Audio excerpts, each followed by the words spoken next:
Hello, hello. A very noisy highway here.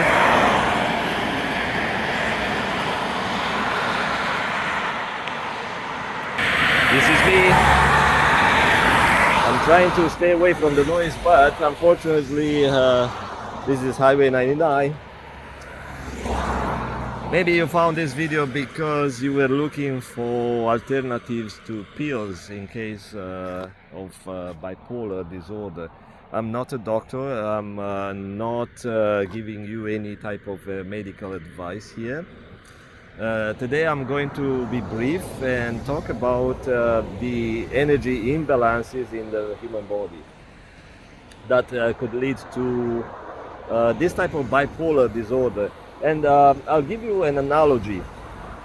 So there are people who suffer of depression, and if not managed with medication or maybe alternative therapies, the depression generally tends to get worse with the age because of this type of human power of managing these energies. And I'll touch this topic about energy management in a bit. And with the age, we have less power to manage our emotions. So we kind of get pushed around, thrown around by different stimuli, external stimuli. Let's say the neighbor's dog is pooping at your door and you get so mad and you can't get out of that episode of frustration and madness, and things become out of control. People are running away from Vancouver, so that way is Vancouver, that way is away from Vancouver. And I'll talk in another video why people want to get away from Vancouver. Even it's such a nice place to live. It's also energy problem. Back to the depression. So once the pendulum starts getting in motion, it starts swinging, and the swings are larger, and depends of the person energy level. So a person can have a high energy level, like a long string of the pendulum, and the pendulum movement is longer, so you get into high and you get into low and back to high. A person with a smaller level of energy, the pendulum string it's shorter, so it's less energy into that, but still they have some swing, right? Like up, low, up, low. That's an analogy. It's a stupid, silly analogy, but I don't have anything handy right now. The person would need to kind of properly manage this swing. So when the person is high, let's say in a manic state, when the person wants to move the mountains, wants to conquer the world and start a business and have so much energy, that person would need to know, okay, I'm in that episode, I'm on my high, but if I don't properly manage my energy, if I burn, I will run out of my energy, my life force, and I will swing back into a low. And that low, it depends. Sometimes takes weeks, sometimes a day. It depends. So if a person has lots of energy to spare, it could be here in the highs for some time, and then slowly is burning off that energy. Then it goes to a low, and it stay there a month into a depressive state, and they go back to a high. So those swings are slower and they last longer.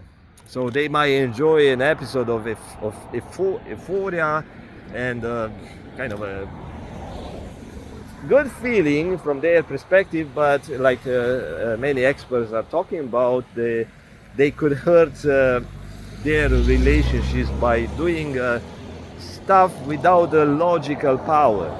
So again, these people not managing the energy properly are most likely into some sort of a survival mode, right? So they go into a place of high without a logical thinking power. Does it make sense? Let me get back into the car. Oh, it's quieter here, eh? I don't know if it makes sense what I'm saying. These are not medical advice. These are just analogies, so are meant for those who are open to troubleshooting themselves or troubleshooting someone they know, troubleshooting a person who is not willing to go through treatment. But like I said, the most doctors, or maybe any doctor, but I found few online who have a YouTube channel. They do recommend medical therapy. And I'm not in favor of the medical therapies. I have a person I deal with. She is bipolar, and after about a year of trying to troubleshoot, because it's not only one type of let's call emotional suffering. I don't call these diseases like a bipolar. Those are not diseases, just poor management of someone's energy. This person have a multiple type of sufferings, and that's normal with these people. Is because, like I said, it's a deficiency of a energy or poor energy management. And when the poor energy management is present in someone, then you get problems with the immune system, you get problems with different organs, because those organs need energy. So if you look at the person as a whole, it's made out of a programmed energy. All the atoms, molecules, the cells, tissues, everything is programmed energy with a specific purpose. It's like these bits and pieces a person is made of. It's made of a something that has a specific purpose, like a cell in your eye have a specific purpose, and those are being animated by a life force. It's an intelligent field, a field of force that is animating everything, including the atoms. But there's different layers of that field, and without getting into this type of philosophy, it helps you to troubleshoot further, because if you think of the human body just made out of cells and atoms, and you don't think deeper that these atoms need this energy to run and stay stable, and if you don't think that this each type of atom, like metals, maybe gases and all those other type of atoms, if you think of those just as particles, of course you have a limited understanding of how these things all connect, and they all function as a whole, all the way to the human body and beyond that. So it limits your understanding and the ability to troubleshoot. So back to this energy, poor energy management. So when people are lacking of energy, they tend to go into survival mode, because the body knows it's an intelligent machinery, biological machinery. It knows to preserve itself and to preserve life. And now when the body needs to preserve life, it will take some of the energy from other functions. And so you won't waste your energy, especially when you are in a depressive state. You won't waste your energy with some other activity that are useless. You need to stay in a survival mode. And but even being in a survival mode into the high manic state, It's still survival mode, and people don't have a logic. It's just like doing by impulse. Even some people come up with this type of idea that people in a manic state might start a business or might do like a big spending.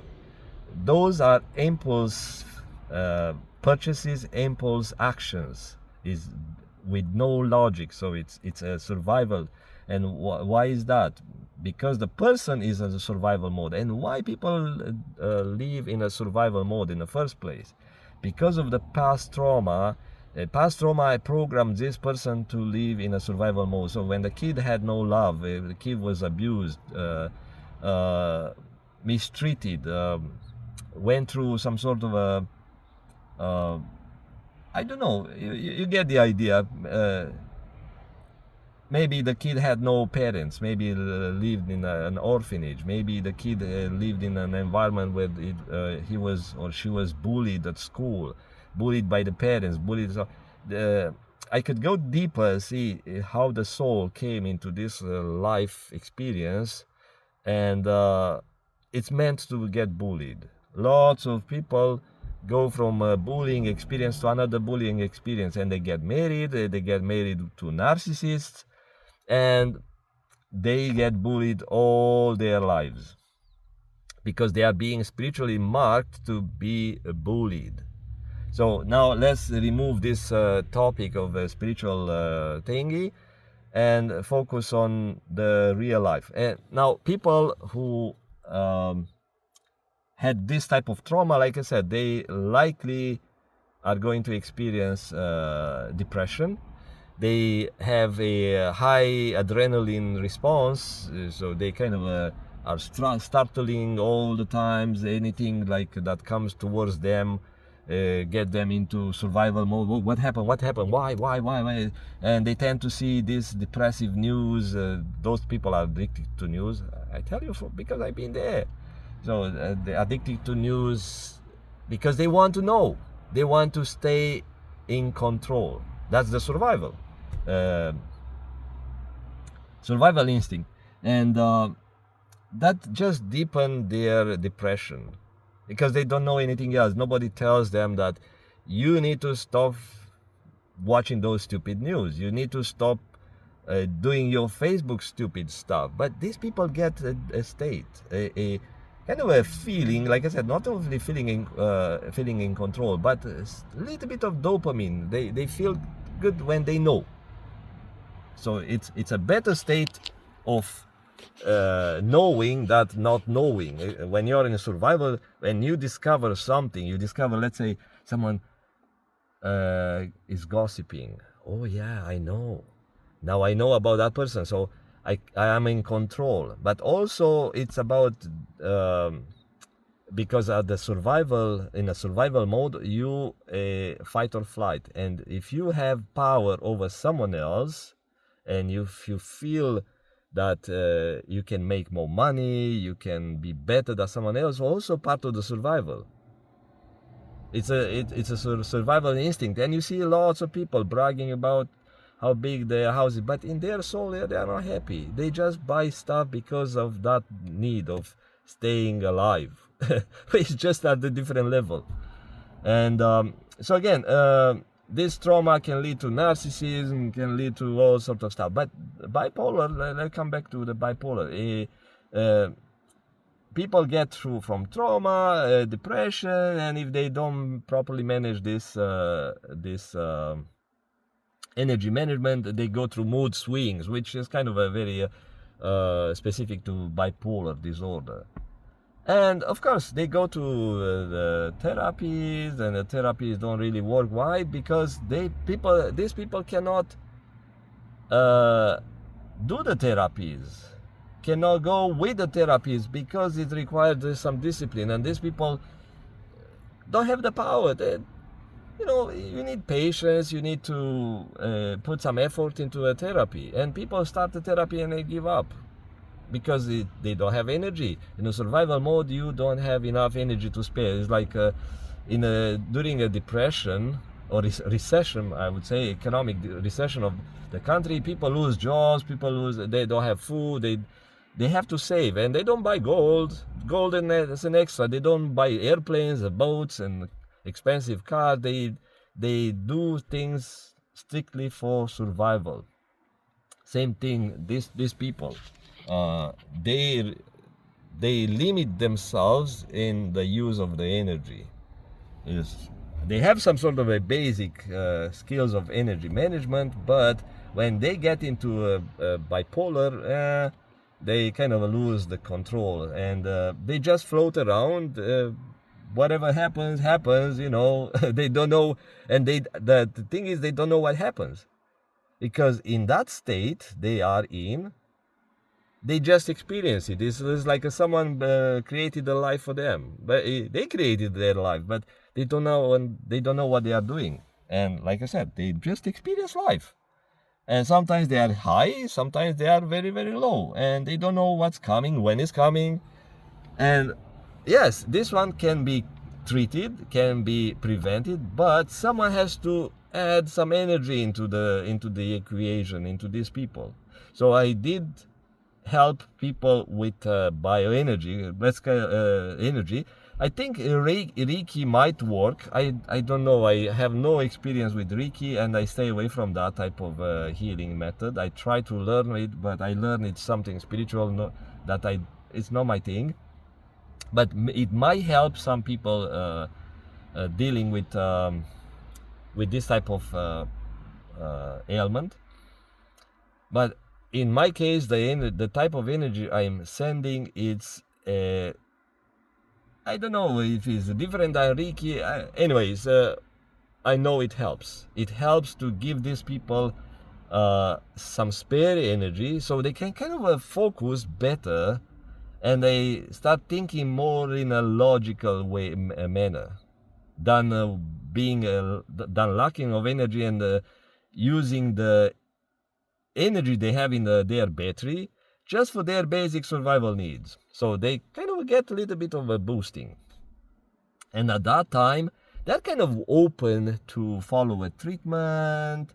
They are open for better planning, but when they are in a depressing, they don't even listen to you or to the doctor. Okay, so I gave you some analogies. I don't know if it helps you or not. If again, this is not medical advice. I was going to say something about people trying the treatment, and I'll give you another analogy. So there are therapies who kind of are trying to remove the old memories from childhood trauma. Yes, I heard of EDMR or some stuff like that.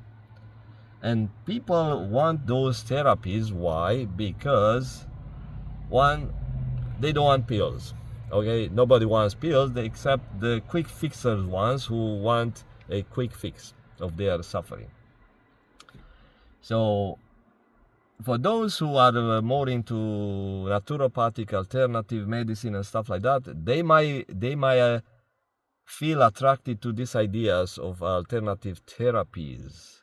So they are expecting to go to a therapist and do some buzzing, some magic or something, and now a few days later everything is fine, everything is normal. It doesn't work that way. If you think of a human body feeding off different type of energies or feeding off different emotions, if a human body has enough energy to be adaptive and flexible enough, the person would be able to select, okay, I'm selecting these friends, that workplace, that lifestyle, that type of food, nutrition. Yes, when you have enough energy, you have so many choices. But life, especially for less wealthy people, life kind of dictates how these people live. And if you see depression and other type of mental illnesses are usually uh, in like in a higher numbers or into these poor communities, poor families or less wealthy families, is not only because they have no access to proper treatment. That could be one, but generally when people are the survival mode, they do stupid stuff, they do things without logic, and so parents abuse their children because they lose control, they have no energy to manage their emotions, so it's kind of a vicious circle, and it goes in a generations. And once a person is born into a generation of these molesters, abusers, heavy drinkers, it's kind of the fate of that child is sealed. That's the way it appears. And some people say, yeah, that's a spiritual curse or something like that, from generational curses. Yeah, it could be. Yeah, so these people are born into a family where they have higher chance of being molested, abused, physically beaten, whatever, you get the point. And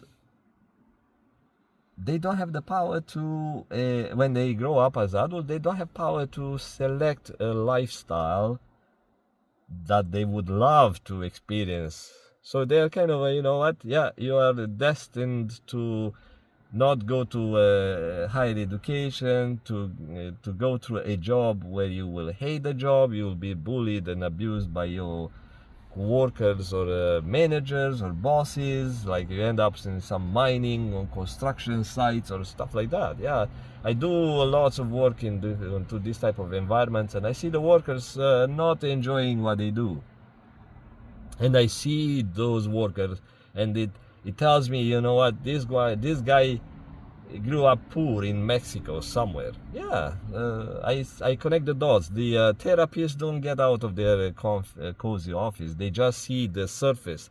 They see the results of a lifestyle. They see results of a childhood trauma, but they don't see the childhood trauma because they don't get out to get dirty in a war zone. They don't go in a war zone. Most of these doctors grew up in a wealthy families. They never experienced a childhood abuse to understand, to feel it. Some therapists, they've been through that, so that's why they became therapists. But they still, once they get into a cozy office, they don't get out to see, and they disconnect. They don't understand a lifestyle, a continuation. They might know how is to be a child and not and be neglected and not be loved, or maybe beaten up every day and yelled at every day. But once they get into this therapy type of work, counseling work, they are disconnected. They just see the soldiers come back from the war zone. Yes, so people go out in life, deal with their own wars, and now they go back to the hospital, to these counselors, therapists, psychiatrists, as injured soldiers. And these doctors, they just see the surface, but they don't go in a war zone. I don't know if it makes sense. But I go to the war zone, but I am not working in a hospital like those experts. So I'm not an expert, but I can say people who grew up into this hurtful environments, they don't have power to dictate or select or make their own choices in life. And it's like a tree that has 100 roots, and some roots go into a wasteland where people discarded chemicals and toxic materials. Other roots go to the river where it's under the water all the time. Other roots go into very sandy area where there's no nutrients. Other roots go into nice fertile soil.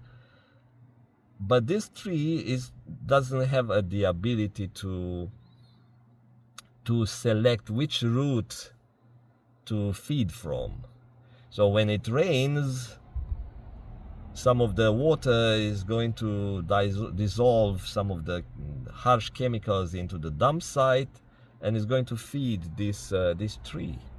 And now the tree feels sick because it doesn't have the power to choose which root, which emotions I'm getting. And the tree feels sick for a while, and then it comes a period of drought, and it might be useful to have this root into the river because it keeps the tree alive. Same thing with when people go through different emotional therapies, these alternative therapies. If they cut or remove some of the old memories through hypnosis or other type of methods, those memories are part of the soul. They would feel a pain. It's like you cut a piece of the soul. It feels like a grief for a while. So let's say you have your auntie was a toxic auntie in your life, and she dies. If you feel happy about your auntie dies, bro, you're sick. You're a sick person. But if you're a normal person, even you know that auntie was kind of a toxic person, you still feel some grief, or you feel sorry for her because, she died young. She died when she was 40, and she had cancer, and she died because of her depression, and depression led to cancer. And you might not see the link between depression and cancer, but there's link. Okay. And you feel sorry because you're a human being, and so it hurts for a while. Same thing with these therapies. If you cut some of the memories through these methods, it hurts. It hurts, and it might heal. It might take some time to heal, but in order to heal, it requires energy. And these people who suffer of lack of energy, and they have these mood swings and stuff, if you take a bipolar to a therapy like that requires some energy to compensate and heal those old wounds or whatever processing might require, these people are not getting better with those therapies. It might appear a kind of a relief, maybe, or it might help cutting off some of those triggers. It's like you ask the workers to clean up the garbage dump so the tree will not get poisoned next time. But the hurting of the tree is hurting when it feels like someone cut my freaking root. I feel it, and it feels for a while, and this could lead to another episode of deep depression, because the person likely don't have that excess of energy to heal the cut wounds from the trauma. So, or people go to these therapies where they are reminded about some trauma. They are being asked to talk about trauma. That's freaking stupid. It's stupid. I don't know. Maybe it works for some, the toughies. But every time a person, if you realize the person has bipolar, and if you talk about anything that takes that person out of their balance, equilibrium, it can push the person into a state of, likely into a depressive state that can last long. Depends on the person's energy. I mentioned about the pendulum effect earlier. Talk to you later. Again, don't subscribe. I'm not a medical doctor, and I will never be. This is a life experience, like a life troubleshooting. Talk to you later. Bye bye.